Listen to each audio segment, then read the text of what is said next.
Hello, everyone. Juxtaposition here. I'm recording today's podcast from the cockpit of my SR-72 surveillance plane from Lockheed, powered by Pratt & Whitney double jet engines with 18 feet diameter jet torpedo tubes.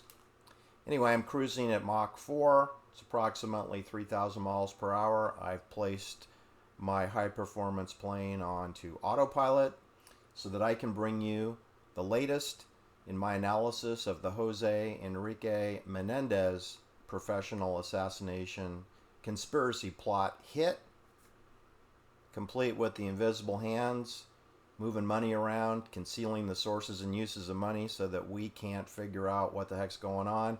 And those pesky boys did it, right? Lyle and Eric Menendez, the scapegoats. All right, so I'll take my helmet off now that we're on cruise control, and we'll get down to business. All right. Well, I went down the rabbit hole with this Menendez case, and there's a series of things I want to bring to your attention. Okay, we know that Dominic Dunn injected himself with Vanity Fair into telling you what happened, through his magical applied linguistics artistic manner that he has. Dominic Dunn is completely and utterly controlled by the invisible hand. So, in other words, I don't believe anything that he says or writes. He does a lot of television interviews. He's passed away, so it doesn't really matter what I think of him now, right? He's gone. But you should know that he does get some of his facts straight. He likes to spell the names correctly. He's a gossip. He comes from a gossipy background. His younger brother, John, works for Time Life, the owner of the Zapruder film, which has been heavily edited and kept in secret for most of its existence. And the public's been completely punked on what the Zapruder film depicts, because I can assure you that the Zapruder film does not depict what happened on November 22nd, 1963, when John Kennedy's limousine parked as if they were going to have a picnic. William Gere at the steering wheel, alongside Roy Kellerman, his supervisor, sitting in the passenger seat. And those two knuckleheads made damn sure that they parked that limo right parallel with Umbrella Man and his Radio Man with his Heil Hitler halt salute. So they parked at the base of the concrete stairs that lead up to the pagoda, where Abraham Zapruder, a 33-degree Freemason and Ukrainian Jew, filmed and recorded the John Kennedy murder. And you're never going to see it. So it was, I'm sure there is an original copy of that Zapruder film, and maybe Time Life has it. I don't know where it is. Supposedly they bought it for 150 grand. And Abraham Zapruder died at age 65, so can't ask him, he's gone. Anyway, what I wanted to tell you is that this murder house where Jose and Kitty Menendez were shot while they're watching television and eating ice cream with strawberries, which was sitting on the coffee table in front of them, had the junky furniture in it. Now that's code for it's a rental house, and it's code for that they weren't really going to be living there. We know that Kitty had just spent the last 2.5 years on a massive remodeling of 14 acres of land in Hidden Hills, Calabasas, which is next door to Canoga Park, which is where her husband mostly works, because Jose has gotten into the porn business. And Jose Menendez is working closely with Noel Bloom, who spent his entire professional life in the pornography business, working with his father, Bernard Bloom.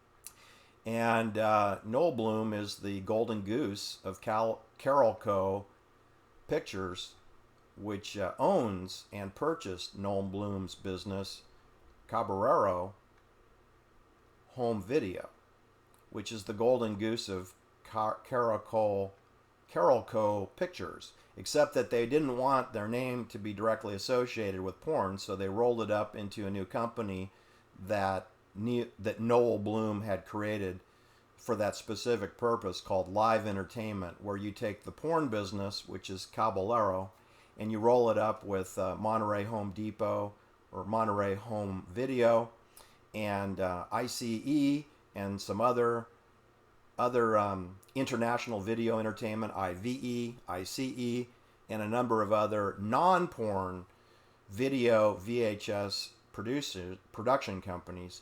And then that all goes under the incorporation of Live Entertainment.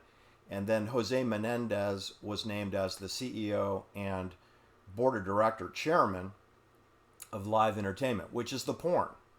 So Jose Menendez is in charge of the porn component of Carolco Pictures, whereas Mario Casar, who's 37 years old in 1989 when this crime happens, and Andrew Vajna, whose real name is Andras Weidman, Jewish name from Istanbul, Turkey, working closely with his wife, Cecilia Vajna, who's an Asian woman from Hong Kong, who was the secretary for Andrew Vajna in Hong Kong when he had a wig manufacturing company and bought 2 theaters in Hong Kong.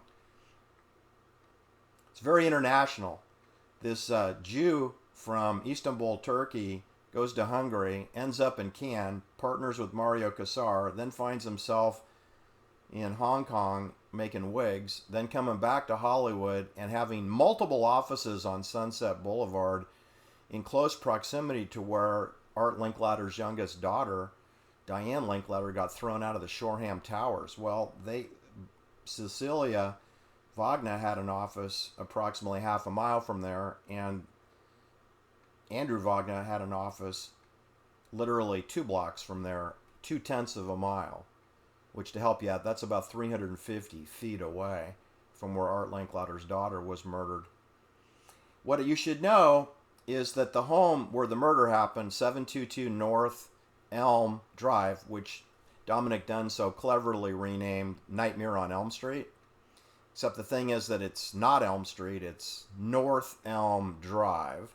It's on the flats just south of Sunset Boulevard. It's about a mile away from the Los Angeles Country Club, which is in close proximity to Rodeo Drive and Cartier's Jewelry. So about a mile from Cartier's Jewelry, Rodeo Drive, about a mile to the east. And Rodeo Drive, just so you know, is essentially Benedict Canyon Drive. It's the same street. It's just the name changes when you proceed north on Rodeo Drive and you cross over Sunset Boulevard. You'll notice that the name changes to North Benedict Canyon Drive. Benedict Canyon Drive. All right. And it's 2.5 miles from the Sharon Tate, Abigail Folger crime scene to the Jose and Kitty Menendez crime scenes. 2.5 miles distance. So the home, 722 North Elm Drive, that's a surveillance house. Exactly how the Sharon Tate fake house was, because she never lived there. But the media told you that they lived there. Just like the media is telling you that Kitty and Jose Menendez live at this Beverly Hills home. But I'm saying they don't live there.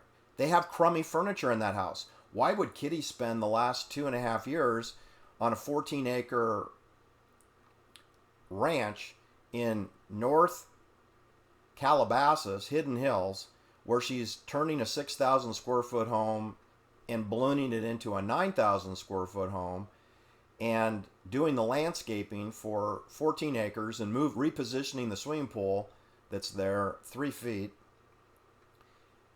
and then going and seeing her psychiatrist or psychologist every 6 days. 90 psychology sessions in 18 months. So that's going to see her psychologist every 6 days.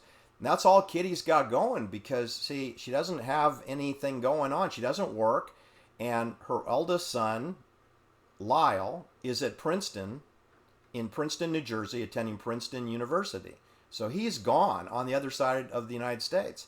And Eric is ensconced in Calabasas High School and playing tennis and having private coaching and competing in tennis. And so Kitty may go watch some tennis matches, but other than that, she's just working with the contractors, which I'm telling you from personal experience, that is no fun. No fun at all, because you know those contractors are going to hold you up for change orders and try to boost the profit on that job, especially if you're just a Hollywood producer executive of a studio called Live Entertainment, which is what Jose Menendez's official title was. Now, bear in mind, he'd been working for RCA for 6 years in the records business, in the music industry. And he flew out to Studio City, Universal Studio, often without Kitty. Kitty would be at home in Princeton, New Jersey, which was where she was raising the boys. And this is where Jose Menendez was introduced to the entertainment industry through his out-of-town visits to Hollywood for RCA, where he was being paid $500,000 a year in 1980, 1981, 82, 83, 84. He's making 500 grand a year. That's a lot of money back then. And he's on an expense account, so he has no expenses. And he is living life, and he's having an affair with an executive female in the Hollywood entertainment industry, and maybe other things. I don't know how much time Jose Menendez had to have affairs. I would think it would make sense that maybe he just had one affair. Of course, you know, a madam came forward later and said that she sent dozens of young women, petite and young women, to see Jose Menendez during the early, 1981, 82, 83 is when she cut him off. That she said she stopped supplying Jose Menendez with young ladies in 1983 because he had a masochistic streak. But there's no real proof of any of this, people, and it's part of the confusion and chaos. So it might be true. I don't know. I don't know if it's true. I can tell you that when you're dealing with the Sharon Tate, Abigail Folger cover-up, where they're going to blame everything on Charlie Manson and Susan Atkins, I know that that was a full-spectrum, poppycock media attack for 52 years. It's all mendacities, and it's 99.9% false, with a few little tiny tidbits falling through that you can double check as real. It's the exact media frenzy that began with the Menendez case once it was decided that the Sons did it. And I said decided because there was never any proof that they did. There's no forensics that prove it. There's no financial trail that proves it. There's no eyewitness that proves it. I mean, the eyewitness in this case said that she couldn't tell if Eric bought those shotguns. And she maintained that for 5.5 years. Then she changed her mind and said, oh yeah, he did it. So, if I'm a juror, of course the jury doesn't know that. The jury doesn't know that witnesses change their minds. This is the problem with our court system, is that 99% of the truth never enters a courtroom. So I'm telling you, anybody can say anything about anybody without proof, and anybody can get convicted in a court in the United States of America for felony murder or a felony of any kind. And mostly you're going to sign a plea agreement, but every once in a while you'll get a jury trial. So I'm telling you that the home where the murders happened was a surveillance house, because we had Michael Jackson living there as a rental, and we had Elton John living at 722 North Elm Drive as a rental. And then we had Jose and Kitty Menendez moving in there, I think temporarily. Remember, they're 3 years into a remodeling of the Calabasas home, which should be getting finished, in the next 6 months. So perhaps maybe they decided that they would try out Beverly Hills just for fun. I don't understand it, to tell you the truth, because Kitty still needs to drive up to Calabasas, which is 18 miles away, to see those contractors. Because unless they're going to get another general supervisor, someone's got to go talk to those contractors in the last few months of the work.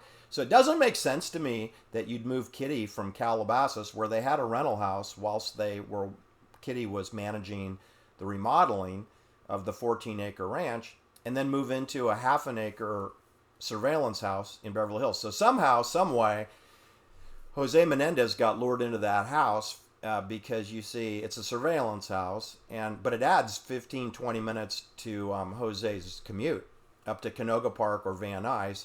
He has to go up and over the Santa Monica mountain range, whereas when he lived in Calabasas, just a straight shot on the Ventura Highway, Highway 101. It's easy peasy to get to anywhere from Canoga Park, Chatworth, Van Nuys, Studio City, CBS Studios, Columbia Pictures, Warner Brothers, Universal Studios, Universal Pictures, Disney Studios. It's not that hard. It's just right along Highway 101, aka Ventura Highway, which then changes to the Hollywood Freeway. Name changes.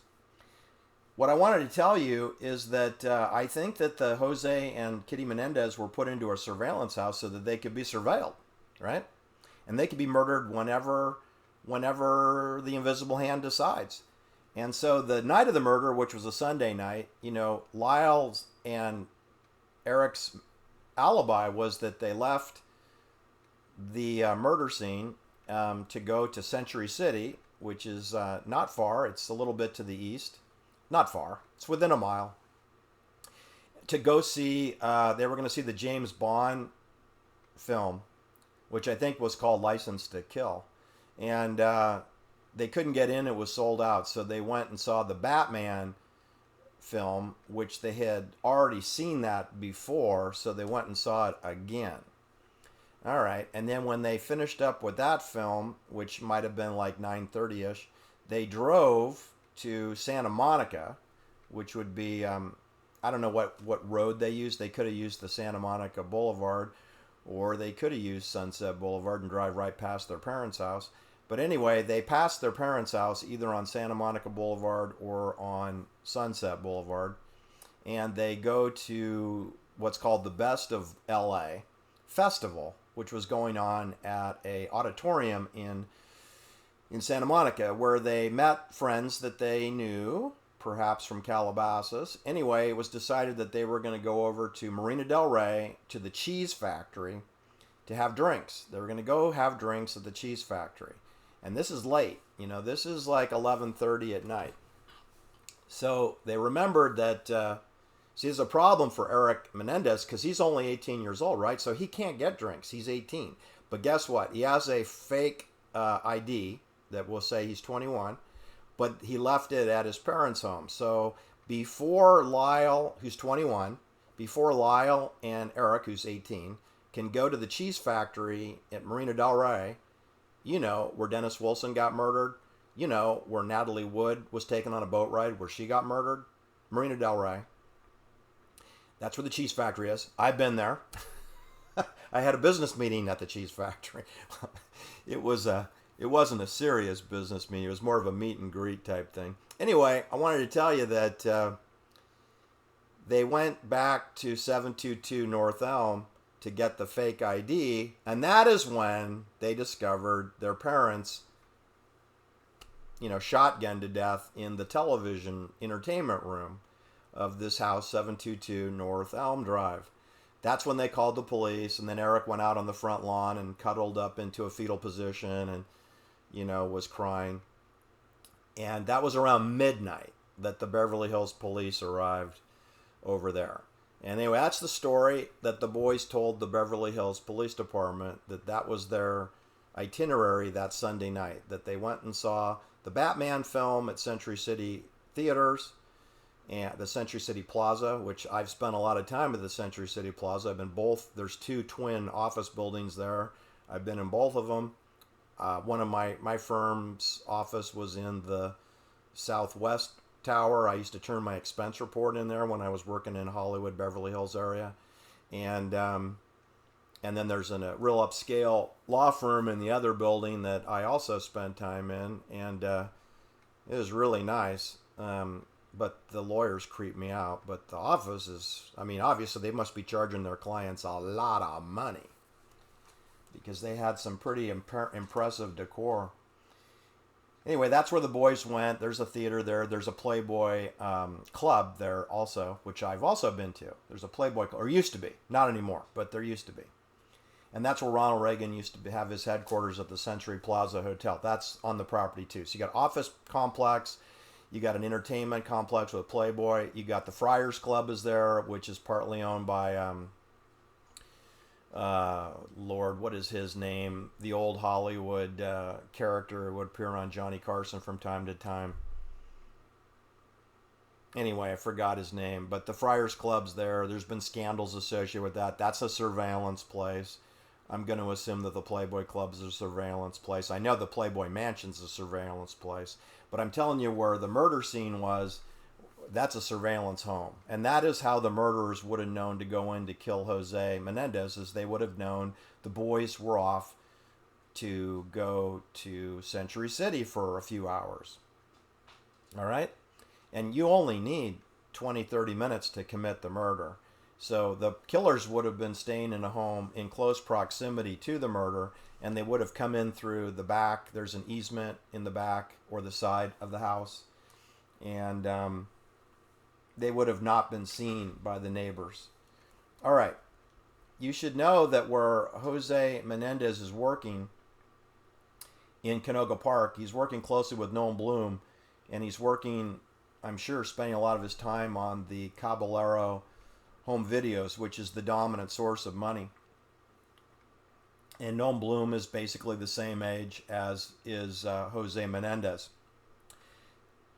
And so is Andrew Vajna, whose real name is Andras Weidman, a Jew from Istanbul, Turkey.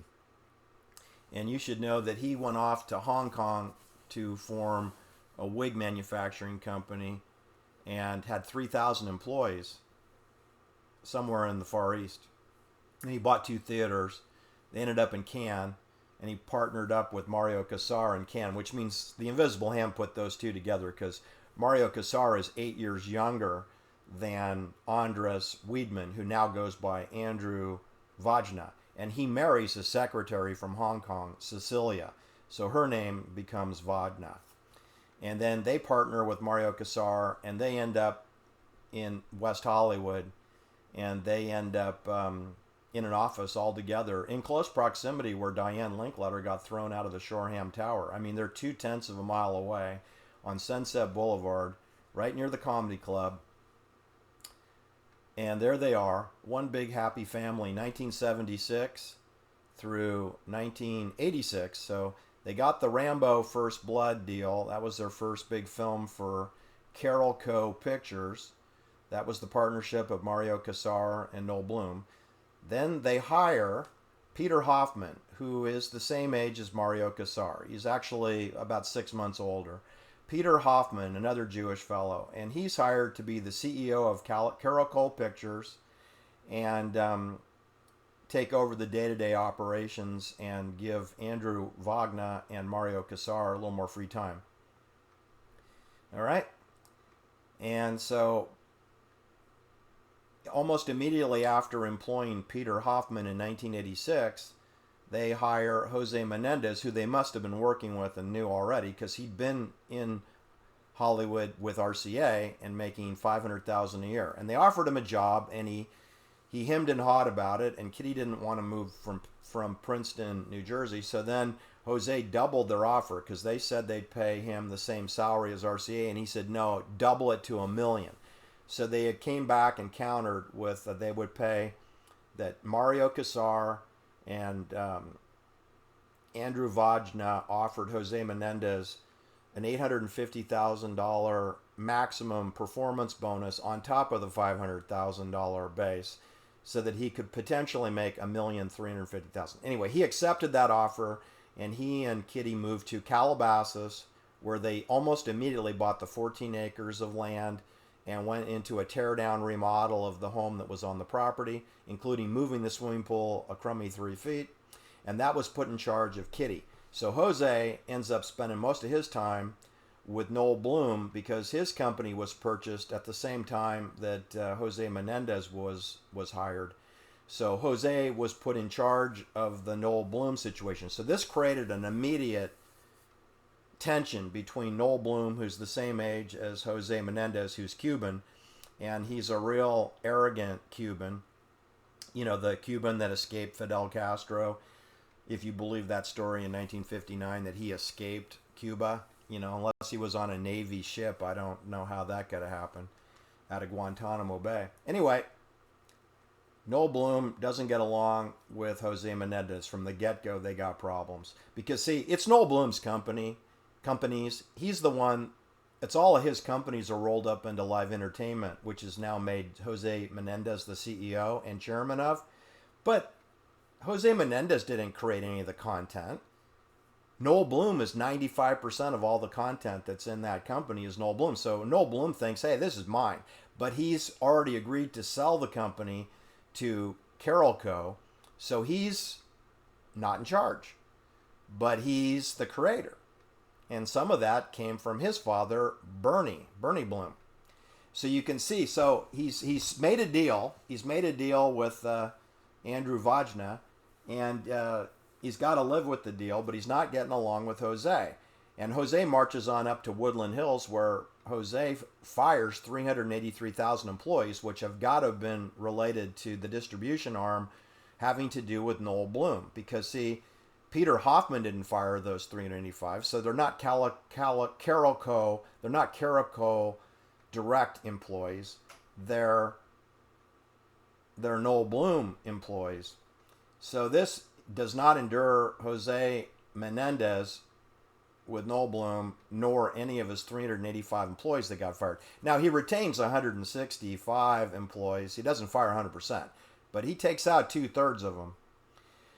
And, they only work together about 18 months. It's only about a 2-year at the most relationship before Jose has his head blown off. So things move pretty quickly. I almost think that as soon as the life insurance for $15 million for Keyman Life Insurance, as soon as that got underwritten, then Jose Menendez was going to be murdered at any time. They probably wanted to get, out at least 90 days past the issue date, just so it didn't look too obvious, right? So you get that life insurance placed, and then you don't want to kill him in the first year. But then in the second year, yeah, sure.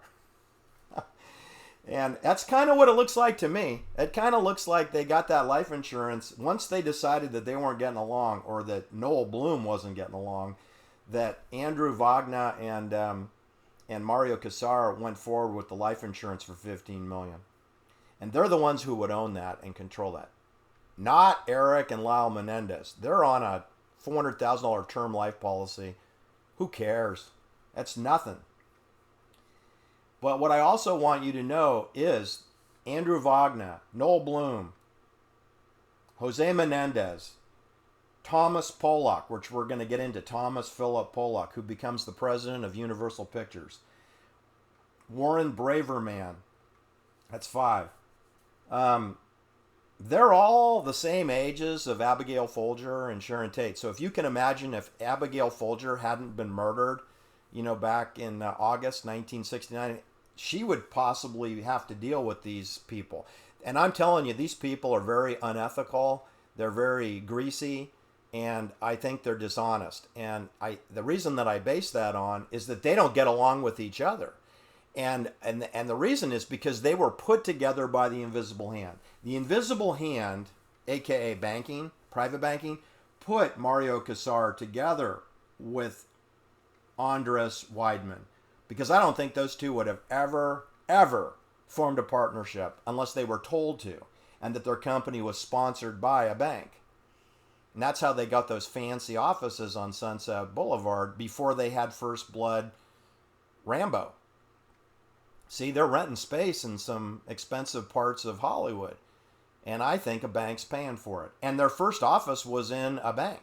Their first office. They were in the upstairs floor, and the bank lobby, had the branch bank. So I think that Noel Bloom and Mario Casar were sponsored by shadow banking to set up a studio on behalf of Columbia Pictures, on behalf of Warner Brothers, on behalf of Universal Studios or Universal Pictures, because see, that way you can get into the porn business because you're not directly associated with the studios. They're giving you confidential funding through their subsidiaries. That's money laundering, people. That's the concealment of the sources of money. And yet they can tell you, the studio can make suggestions on how you spend their money, right? Otherwise, they'll cut you off. They'll cut you off. How are you going to pay your rent? How are you going to pay your salaries? Because these knuckleheads are all drawing salaries, and even though they don't have any work. So they're all getting paid. Everybody's getting a base salary, and everyone's got an office. And I believe that's being underwritten by a private bank. That's what I believe. That's my supposition. And these are all the people who are the same age as Sharon Tate and Abigail Folger. They're all born in 1943, 44. They're the same age. They're all in their early 40s when all this is going down. And you bring in Mario Casari's a little younger. He's 8 years younger, right? And Peter Hoffman, he's 8 years, 7 years younger. And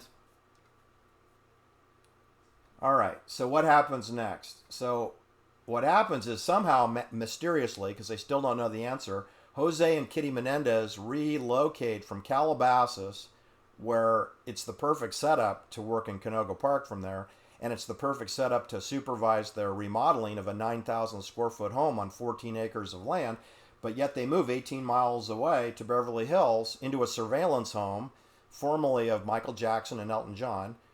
And they're not in there for more than, I think, 6 months, and then they both have their heads blown off. So they got lured into that house in much of the same way that Abigail Folger and Sharon Tate and Tom Coomer got lured onto Sailor Drive, which is Sunbrook Drive. But we're going to call it Sailor Drive because that's what we've been brainwashed to think for the last 52 years. And they got lured onto that property. Their clothes were not hanging in the closet, people. I don't know if Jose Menendez's suits were hanging in the closet. Perhaps he had some suits in the closet. Would like to see a picture of that. But you should know that Oliver Stone knows all these people. Yeah. And it gets worse. It gets worse because Peter Hoffman, after Jose Menendez is basically terminated with extreme prejudice, which was August 20th, 1989, Peter Hoffman all of a sudden isn't getting along anymore with Mario Casar, and he's having problems with Andrew Vajna. And Andrew Vajna, I guess, is a little paranoid. He wants to split. So he exits stage left either just before or just after Jose Menendez's violent professional murder hit.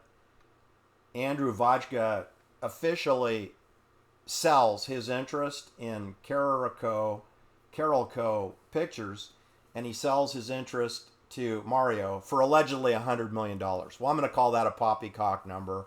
I don't know how you'd value that. That's a preposterously high number when they're milking these things. They're not leaving money in these things. And the film business is very sketchy. It's all based on you being selected to be the executive producer and or executive director or both.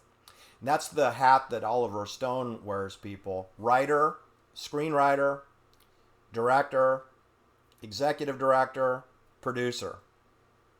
Those are 4 different paychecks. See, if you're all 4, you'd have a big paycheck. If you just do one, you get a small paycheck.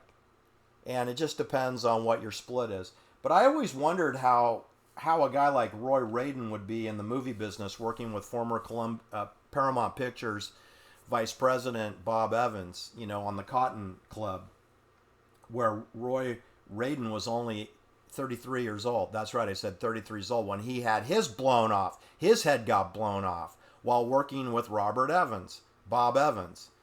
Yeah, who took the fifth on the stand, saying that he wanted to preserve his right to not incriminate himself in the Roy Radin murder.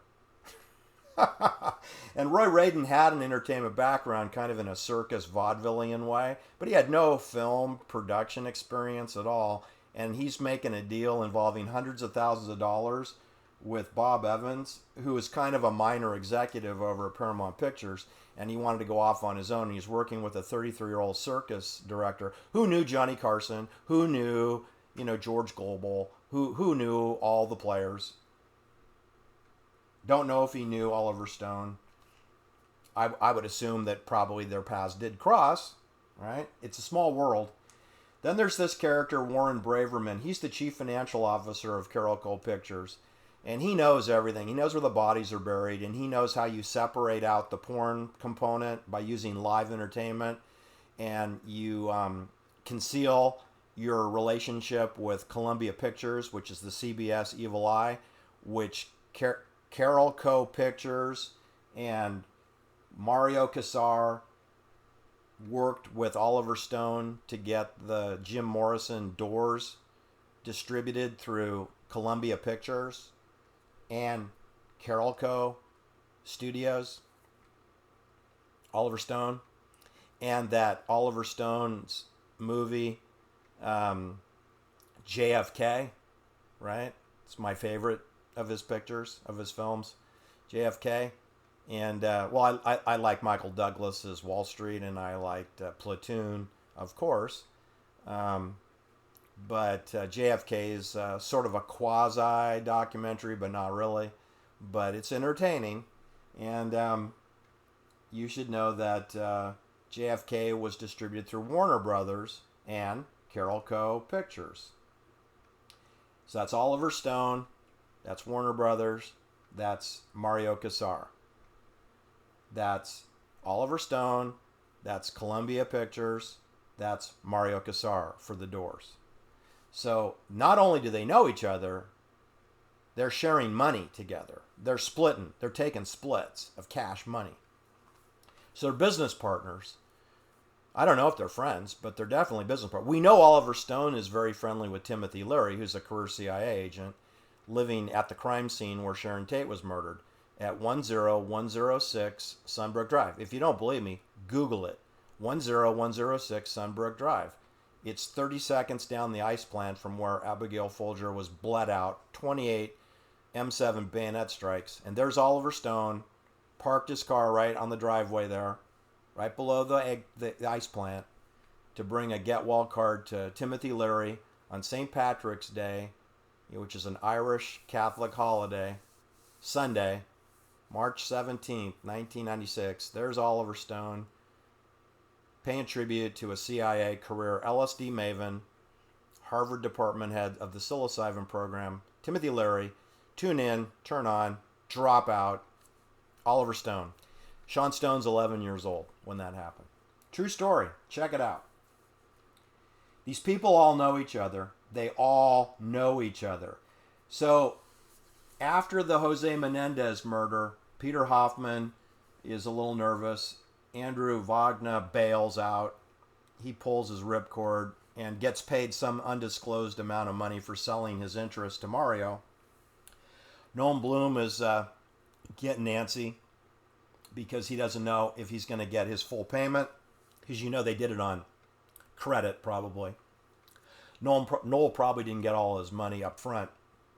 And then Noel hires attorneys, lawyers up real big with the New York law firm so that he doesn't get implicated in the Jose Menendez case, and he collects his $500,000 because he won a judgment against Carabello Pictures because they hired Jose Menendez, who squelched or foiled some of Noel Bloom's revenue streams.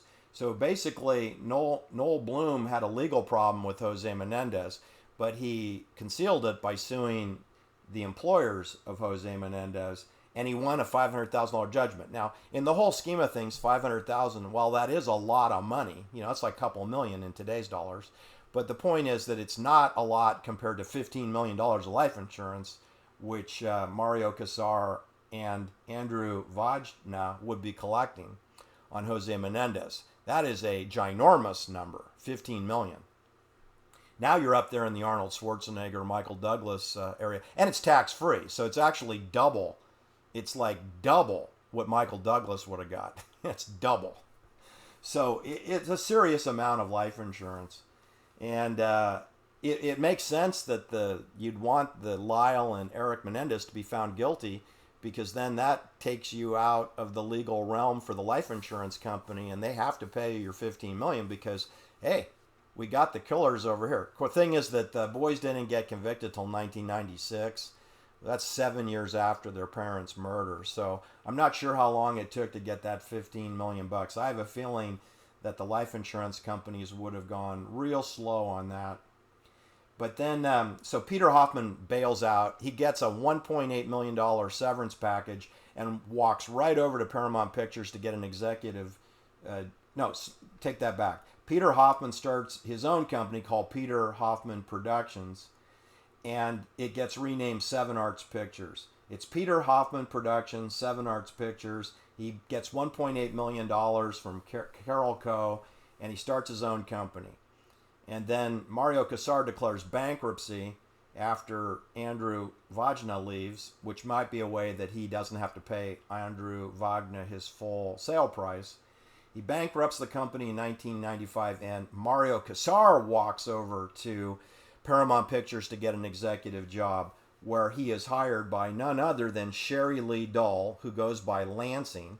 She's a former actress, former math teacher, former executive producer for Hollywood, and she's the CEO of Paramount Pictures in 1995, 1996.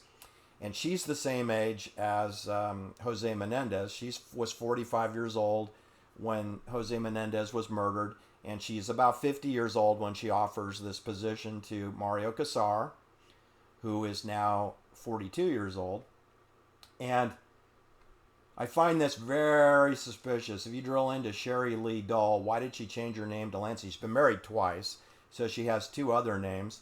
And she married a last man she married had been married 4 times before, so it would have been his 5th marriage and her 2nd, I believe. And that's another topic that keeps coming up here. Multiple marriages. Oliver Stone's been married 3 times. Okay, Bob Evans, who was involved with Roy Radin, who got murdered by his head getting blown off, he was married and divorced 7 times. Right. Johnny Carson was divorced 3 times and separated a 4th. And they always marry within the industry. They typically marry people that have an entertainment job or career or history.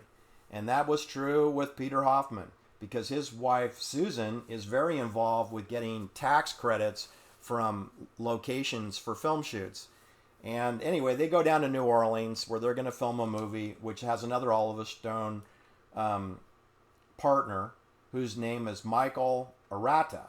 And Michael Arata is a native of New Orleans, you know, with Carlos Marcello's town. And Michael Arata's wife is the deputy mayor of New Orleans. And he works with Oliver Stone in some films. And he went to Tulane University, which is a research university. That's code for federal funding. And that is where, you remember Jim Garrison, the district attorney of the New Orleans parish. He went to Tulane. And he worked with Oliver Stone on JFK.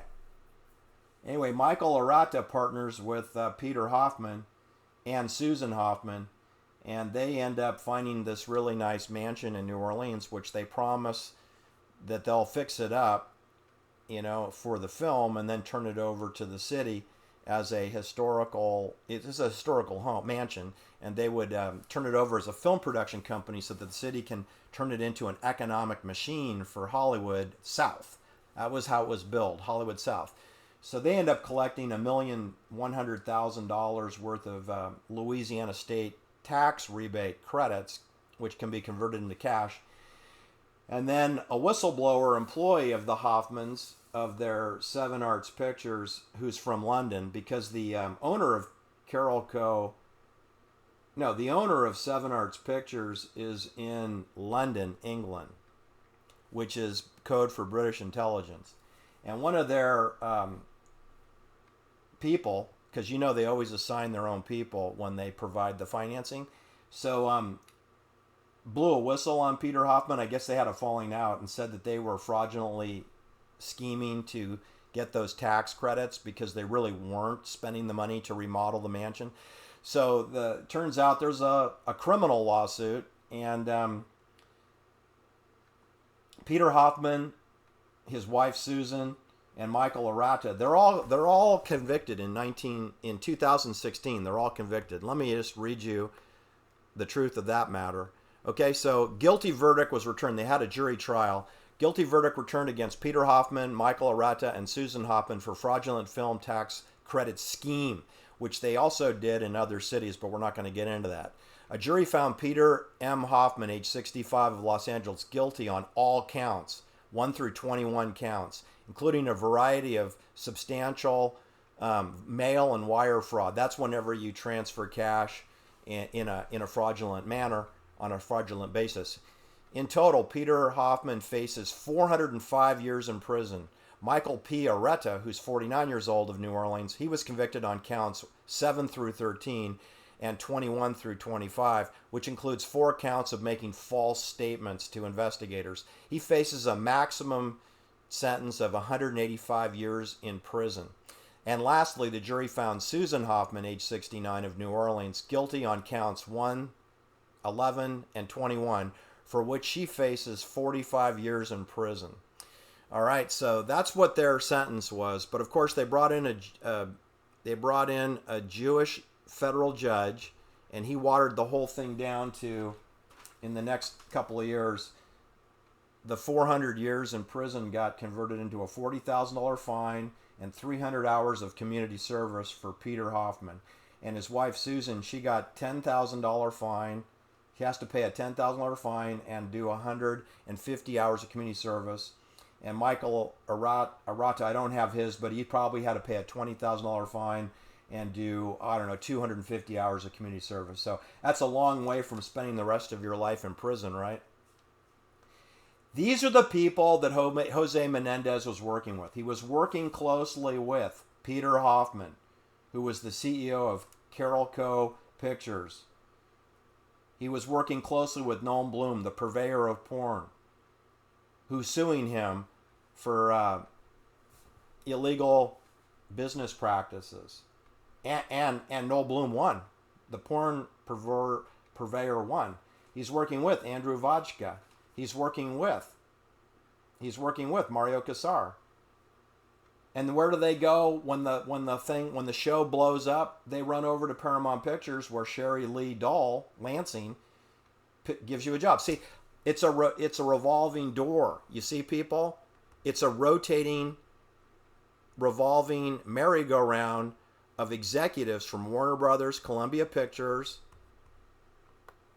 okay, Paramount Pictures, Universal, because Thomas Pollock, he's the president of Universal Pictures, and he's the one who positioned Peter Hoffman into Carabello in the first place.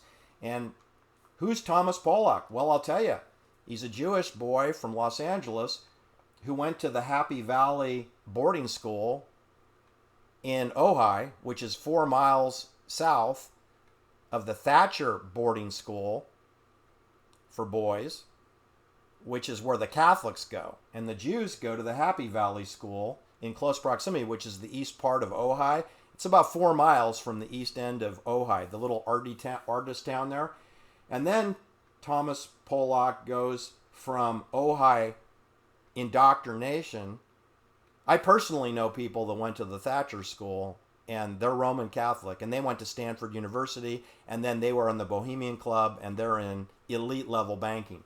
And they went to the Thatcher School. Tom Pollock went to Happy Valley School, which one of his grandmothers helped found, and he went to Stanford University for undergraduate, and then he went to Columbia Law School to get his law degree.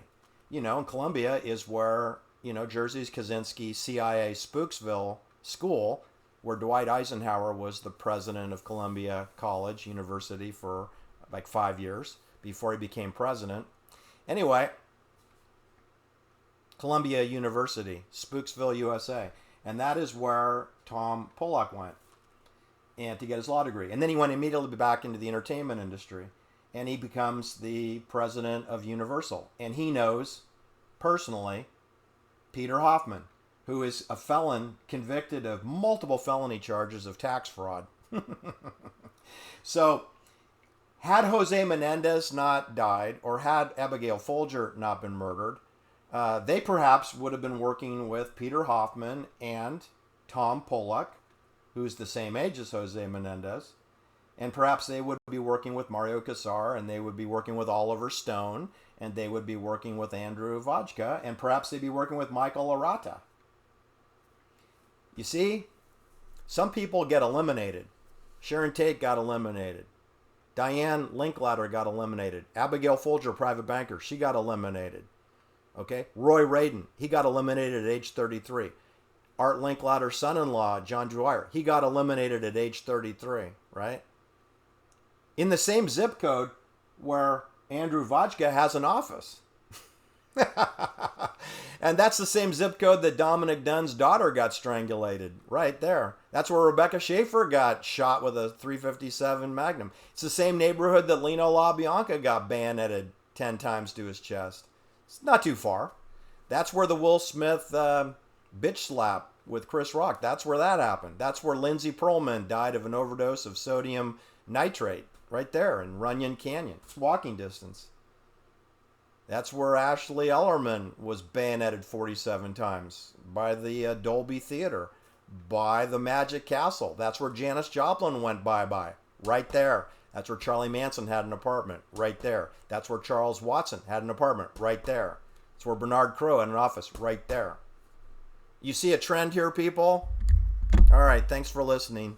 I'm telling you that the last people I would suspect in the murder of Jose Enrique Menendez and Kitty Menendez, the last people would be their sons.